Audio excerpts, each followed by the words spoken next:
Hello and welcome to the Pedders Suspension and Breaks Outer East Football Netball Show, brought to you by Gameface. I'm Aidan Miller, and once again alongside me in the studio is Steph Barkers. Good afternoon, Steph. Good afternoon, Aidan. A massive round on the weekend, a huge weekend this weekend. We are officially in the second half of the season and things are getting serious. Most certainly. Back-to-back rivalry rounds. It was Wandin, Woori last week. We've got Emerald and Gembrook Cockatoo coming up and plenty more. Yeah, it'll be amazing. Well, let's take a look at everything that's going to happen in this episode, which is episode 14, if you can believe it. We will, of course, bring you all the latest news across our competition. Some game day interviews with Woori Alex, Hayley Debuf and Ryley Monkhorst and Joel Garner from Wandin. We reflect on last week's match of the round results and we'll give you a match of the round preview, which Aidan mentioned is Gembrook Cockatoo and Emerald. Fantasy footy and netball is back. We're going to go through more selections for our sides this week. And, of course, a huge thank you to Pedders Suspension and Breaks, sponsor of the Outer East Football Netball Show. All right, well, first and foremost, making news this week, we'd like to congratulate Brad Keats and Kayla Pratt, two of our netball umpires. They were both selected by Netball Victoria to officiate the Association Championships Finals Day at the State Netball Centre at Parkville on Sundays. So the Netball Victoria Association Championships earlier in the month, Netball Victoria had some coaches there who were there specifically to talent identify some great umpires to then be asked back to do the finals. So Brad and Kayla, congratulations on being invited back. And we're so proud of you and all your hard work, and it's obviously paid off. So. Next bit of news, Aaron Mullett is currently on ton watch. He probably has been all season, to be perfectly fair, but after 8 goals against Woori Yallock on the weekend, he moves his tally up to 83 goals with 7 rounds to go in the home and away season. Steph and I have made a couple of predictions on when he's going to hit the 100 and how many he's going to end up with. I reckon he's going to get it done in round 14 when we call them against Fernie Creek, and I reckon he'll finish on 122 goals. Steph reckons it's going to happen the week after against Hillsville and reckons he'll finish on 117 goals. So if you've got any predictions, please put some comments down below and we'll see who gets the closest. Yeah, look, to be honest, I do think he'll get it in Hillsville, but I hope for our sake that he does get it at a match of the round in Olinda, because wouldn't that be amazing to call and just to have that moment there with everyone. 100% so, Steph. We'll see, but yeah, no doubt about it. He'll get there at some stage. We just don't know when. Another bit of news, congratulations to our round 3 recipients of the Telstra Footy Country Grant. So we had 4 clubs that were successful in the final rounds of those grants. So Seville Juniors, Yarra Junction Juniors, Emerald Football Netball Club and Hillsville Juniors. Congratulations, guys. Awesome to get some funding for your clubs. Fantastic work. And we're almost positive everyone would have seen this already, but it's basically gone viral. But it would be wrong for us to not give a shout out to Emerald. David Johnson had a crack of goal of the year on the weekend, maybe goal of the century even. Check out this magic moment.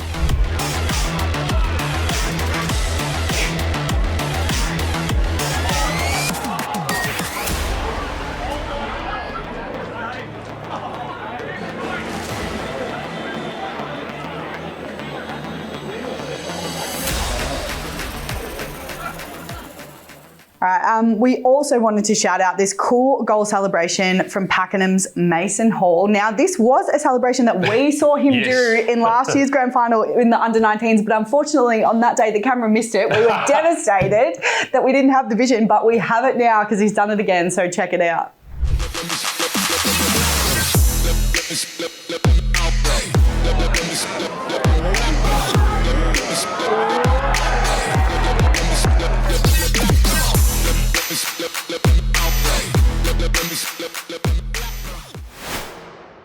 Well, over now to our Yarra Valley Water Juniors Corner, and this week's Player of the Week is Fraser from Upwey Tacoma. So Fraser held his position nicely at centre half forward and brought other players into the game with his handballs, and he also took some strong marks over the day and drove the ball forward when he got the chance. So great effort, Fraser, and congratulations on being our Player of the Week.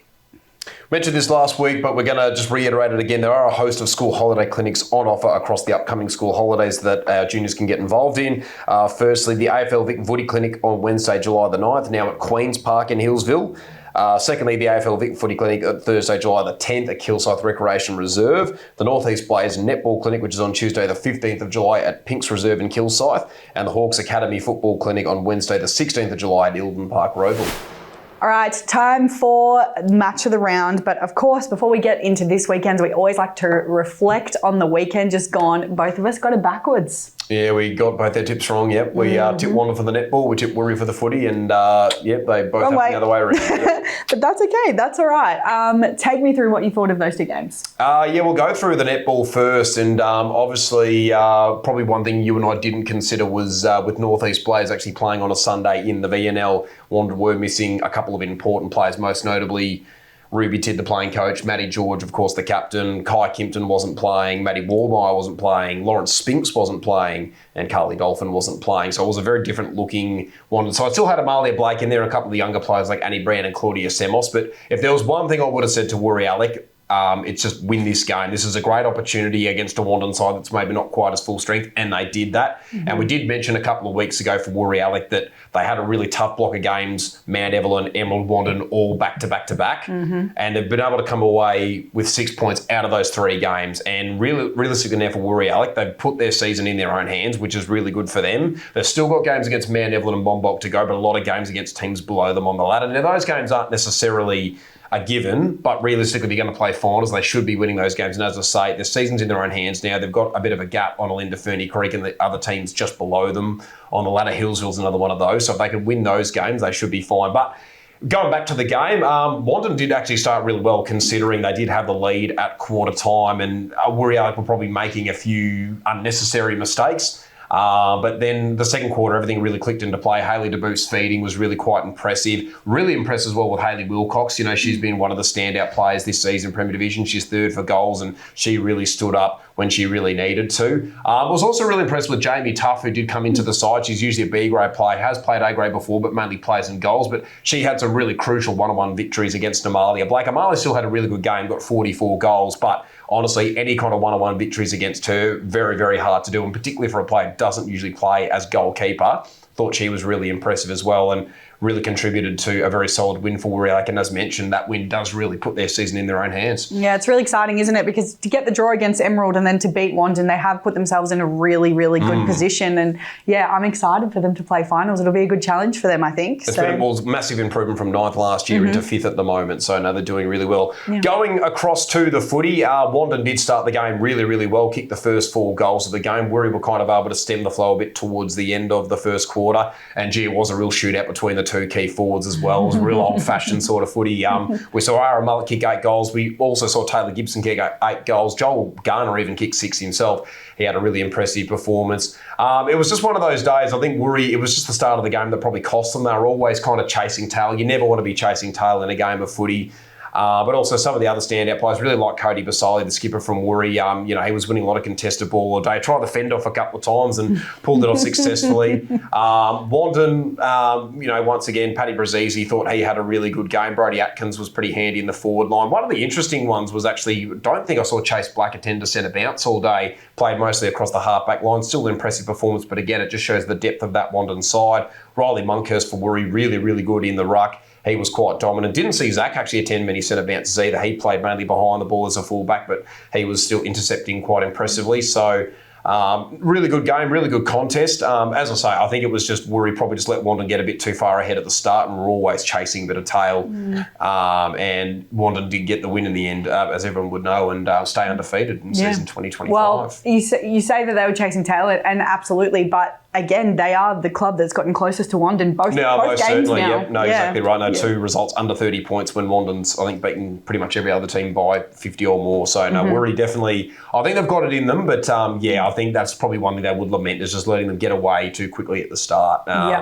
And probably just gave themselves too much work to do. Well, I think a very exciting matchup that I would like to see again at some point in finals, whenever that may be. But I think that will be a really good game, and I hope that happens. So, yeah. Perfect. All right. Well, let's look at this weekend, and we've gone from one traditional rival to the next with Jembrook Cockatoo and Emerald.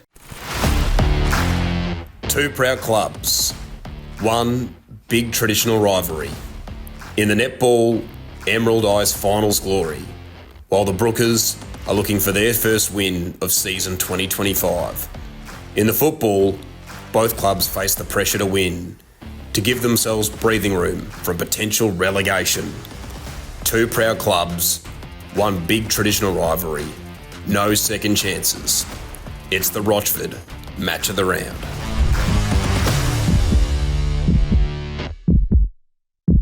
Most certainly, Steph. We'll take a look at the footy first of all. The last time these two sides played was round 3 this year. Aidan Steph kicked the winning goal after the siren. Pretty contentious, some people may have said, but look, we'll always back the umpires in any free kick that they pay, but quite a clutch moment. So very, very close game it was last time the two sides played. Coming into it this time around, Jembrook Cockatoo are currently 8th on the ladder, just ahead of Emerald on 9th on the ladder. Both teams have a 2-9 record. Jembrook have the higher percentage, which is why they sit 8th. Some of the key matchups through the midfield. Josh Chilly of the Brookers, he's averaging 29 disposals a game this year, including 19 of those contested and 10 clearances, and he'll go head-to-head with Ewan Wadsworth, who's averaging 32 disposals a game this season, including 13 contested and 9 ground ball gets. And I think Ben Schultz probably has the job on David Johnson, who's Emerald's leading goal kicker this season with 16 goals. Michael Fredo has not played every single week this week, but I imagine he will come into the side against the traditional rivals Emerald. I reckon Luke Spalding might have a bit more of a lockdown job on him. So that'll be some of the key matchups. Looking at the netball, again, the last time these two sides played was round 3 this year. Emerald won that game at 77-32. And coming into it this time round, the Bombers currently sit 3rd on the ladder with an 8-2-1 record. Of course, that draw against Woori that we mentioned a little bit earlier in the show. And Jembrook Cockatoo yet to get a win this season, currently last on the ladder, but gee, wouldn't they like to try and get a win against their traditional rivals to get their account underway this year. Some of the key matchups, Rachel and Lainey Williams probably head-to-head with that big mid-court pair of Alice Paget and Krista Tomlinson in that Emerald mid-court.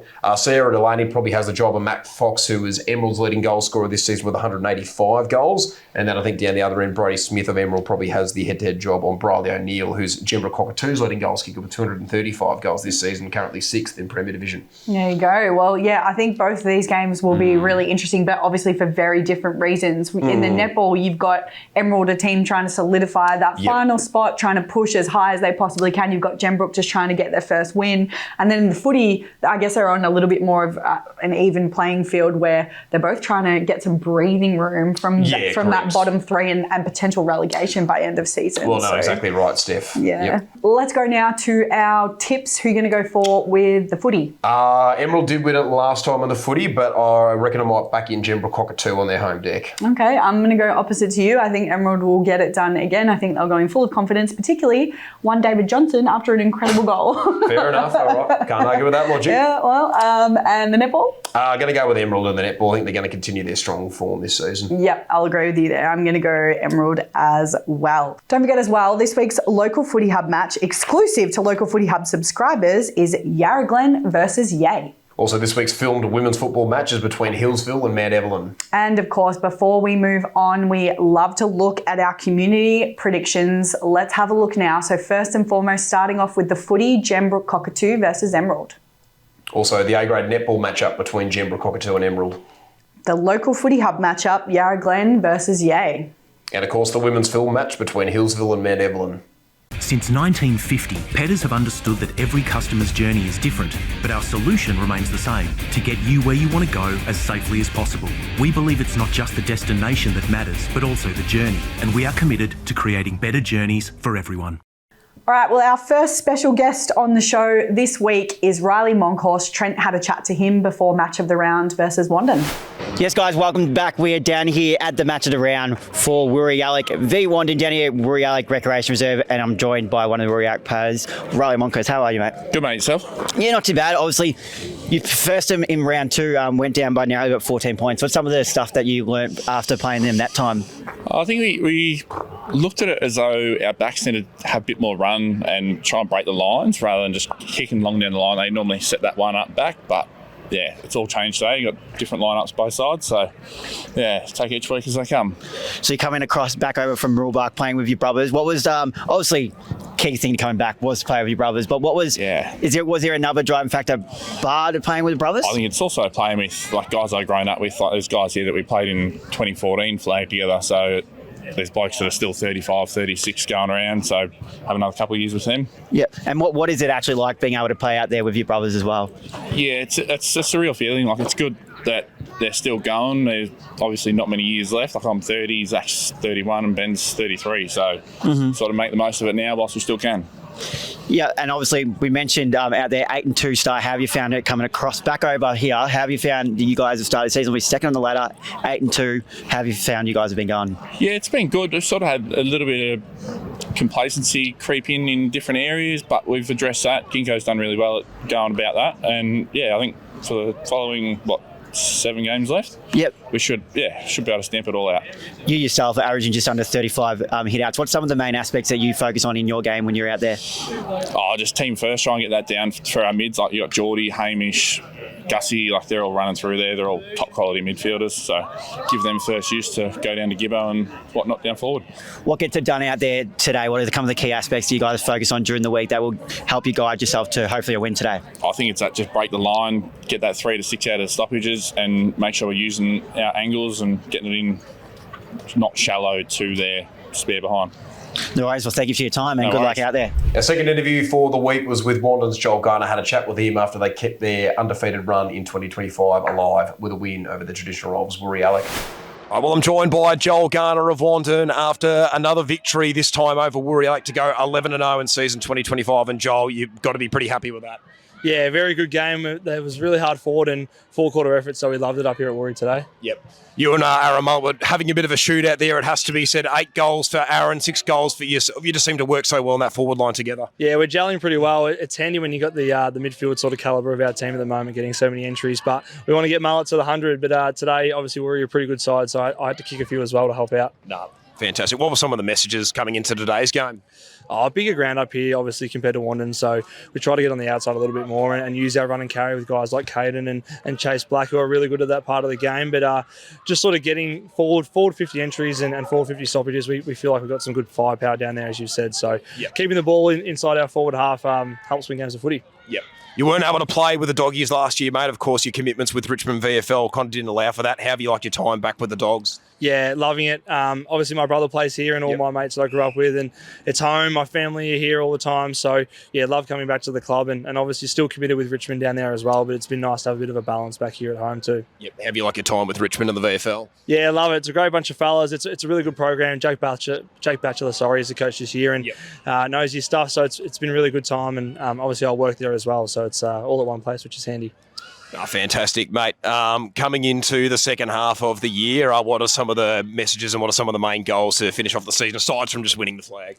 I think we try to keep our connection up and not get too complacent with things. Obviously, we're playing good footy and winning at the moment, but there's certain things each week we can sort of implement and get into our game, whether that is getting on the outside or contests and sort of preparing for things. If Aaron isn't there, obviously he's kicking bags for us, but say he's not there, how else do we kick goals? So just trying to find other avenues and other ways to play the football game. Really important for us at the moment. Yeah, we noticed, it was pretty hard not to notice, but Harry Van Duren obviously did have to come off the ground with a pretty heavy hit in the contest. Do we know if he's okay and if he's going to pull up all right? Yeah, I think Harry's okay. I haven't sent him a text yet and haven't heard too much, but I think it was just a bit of a head knock and hopefully he can come back. Obviously, Harry's a super player. Did a pre-season down at Richmond VFL this year as well, so he's a super talent and we want him back in the team as soon as we can. Yeah. Joel, thank you so much for joining us, mate, and good luck for the rest of the season. Cheers. And last game day interview for this week, Aidan had a chat with Hayley Debuf from Woori Yallock after a great win over Wandin on the weekend. Well, I'm joined by Hayley Debuf from Woori Yallock's A-grade side after a very important victory against Wandin in their round 11 clash, and Hayley must be very happy with that result against one of the contenders. 100%. It's always a really tough game going into Wandin, so we knew we were up for a challenge. We also have only 7 players and 2 B-graders filling in for us, and they were exactly the same. So we knew it was going to be a tough game. So thrilled. We're ecstatic. The last 3 weeks, you've had a really tough block of games, Mount Evelyn, Emerald and Wandin. You managed to get a draw against Emerald this week and Wandin. How happy are you with the result, getting 6 points out of those 3 games? Amazing. Yeah, we've worked. We're all new this season. Most of us haven't played together. There's only a few of us that have played the season last year. So we're all quite fresh, new coming into this season. So we're only just starting to gel now. It always takes us about half the season to kind of find our groove, and we've finally found our groove. So it's good. What were some of the messages coming into today's game? We had the goal, just try and stick with them the first time, ease into it, patience, not force the ball, chip away. That was my motto, chip away, chip away, chip away, and that kind of paid off. Yep. Finished 9th on the ladder last season. You're currently sitting inside the top 5 and you've got a bit of breathing room now on some of those teams below you. What do you think's changed this season and turned the form line around? New players. Yep. We've always struggled every season with our goalers. We have amazing defenders when we have our full team here. Our defence end, our mid-court is great. We've always quite struggled with our goaling end, but we've found some amazing goalers this year. So that makes all the difference. Yep. If we have a good goaler, we can convert. Yeah. Notice one of those B graders, Chamie Tuff, playing in goalkeeper today. Usually plays in goals. What was the thinking behind that decision? It did seem to work out pretty well. It wasn't. There was no decision with it. We literally had no defender. They're all overseas at the moment. So Jamie's our goaler for our B grade. She's got the height. She's got the skill, and I asked her to fill in just so we've got some height down there because she's a tough player to play on.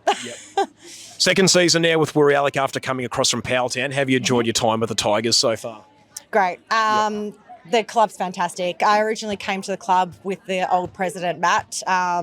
Just beautiful people, people. Megan as well. She's just like part of this club.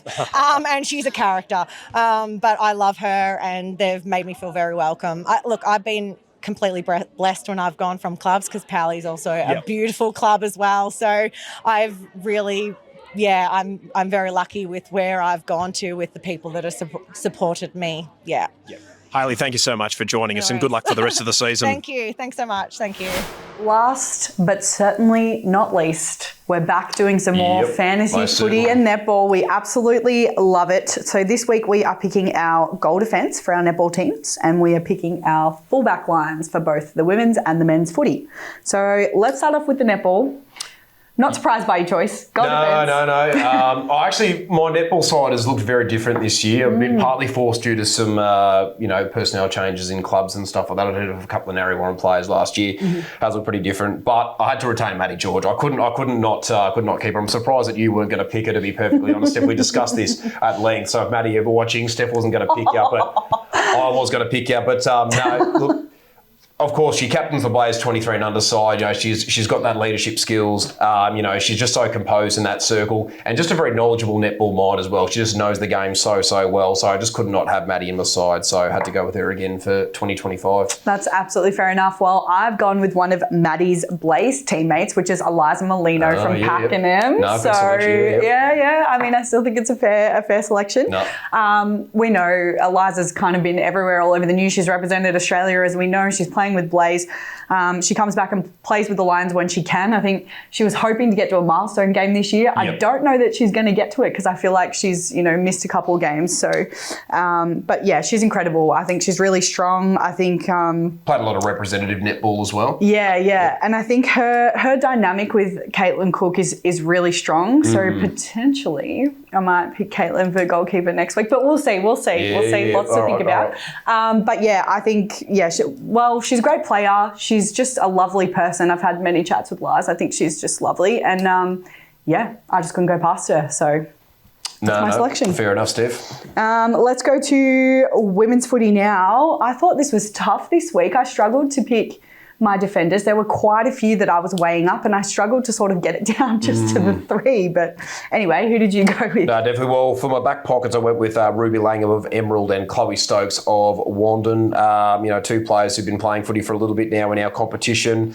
Very composed, read the play really, really well, and just sort of good lockdown defenders. So it was really hard to go past those two. And Mia Cianci of Hillsville, going to back her in to do a lot of the, one-on-one jobs against some of the opposition key forwards in particular, whoever's in Steph's side. I can't quite remember, but I'm really impressed with how she's put together her season this year in 2025. So hard to go past Mia as well. Yeah, lovely. All right. Well, I've gone with Ruby Ross from Warburton Westburn, who was a Monbulk Premiership player last year and is another one who, alongside Scarlett Henderson, moved over to Warby Wes this year. I think she's really strong. She's been in Team of the Week a couple of times and I think she'll be really good back there. I've also gone with Stacey Jolly from Officer, pretty much for the same reason. I just feel like they've both been in Team of the Week a couple of times. They're both really strong. And again, what I always like with my defenders is reliability. And I think both those girls are very reliable and consistent players.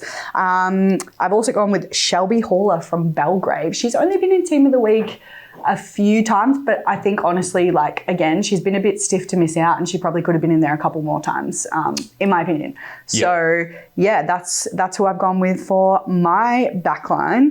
And last but not least, men's footy. Well, again, looking at my back pockets, gone with Robbie Allen of Woori Yallock and Josh Brown of Belgrave. Obviously got a pretty good look at Robbie Allen, but he's such an experienced player, really good head down to that defensive line. This season he's averaging 22 disposals, including 8 intercept possessions, 4 intercept marks. That's 70% disposal efficiency. Josh Brown this season averaging 26 disposals, 7 intercept possessions, including 2 intercept marks, and even quite handy at sticking forward and being able to kick a couple of goals as well. So pretty hard to go past those two. Another player who I've retained in defence for this season in terms of footy, Tom Boots of Alexandra. He's really, really impressive doing a lot of those one-on-one lockdown roles. This season as well, he's averaging 24 disposals, including 9 intercept possessions, 3 intercept marks, and so he's going to be my fullback again for 2025.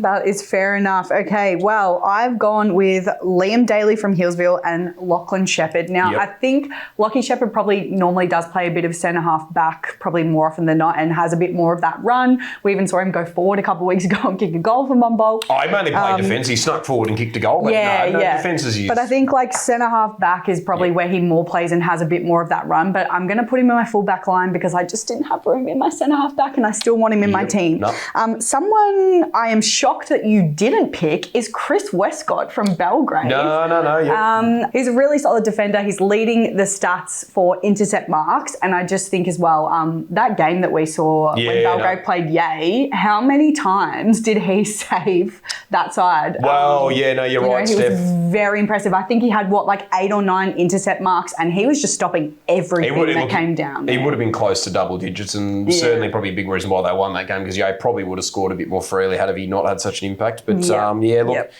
as I say, Steph, there's just so many good players in our competition. I know, it's hard to pick, isn't it? Tricky. Of course, that's why I've gone with Chris, just another reliable defender and someone that I trust that when the ball's heading in the 50, he's going to be there to take the mark. No, definitely a great selection, Steph. Well, that pretty much wraps up all there is to talk about on the Pedders Suspension and Breaks Outer East Football Netball Show this week. Remember, if there's anything you'd like to see in the show, make sure you leave a comment down below. Steph, thank you again for joining me in the studio. No problems at all. For all the viewers out there, don't forget to get your game face on.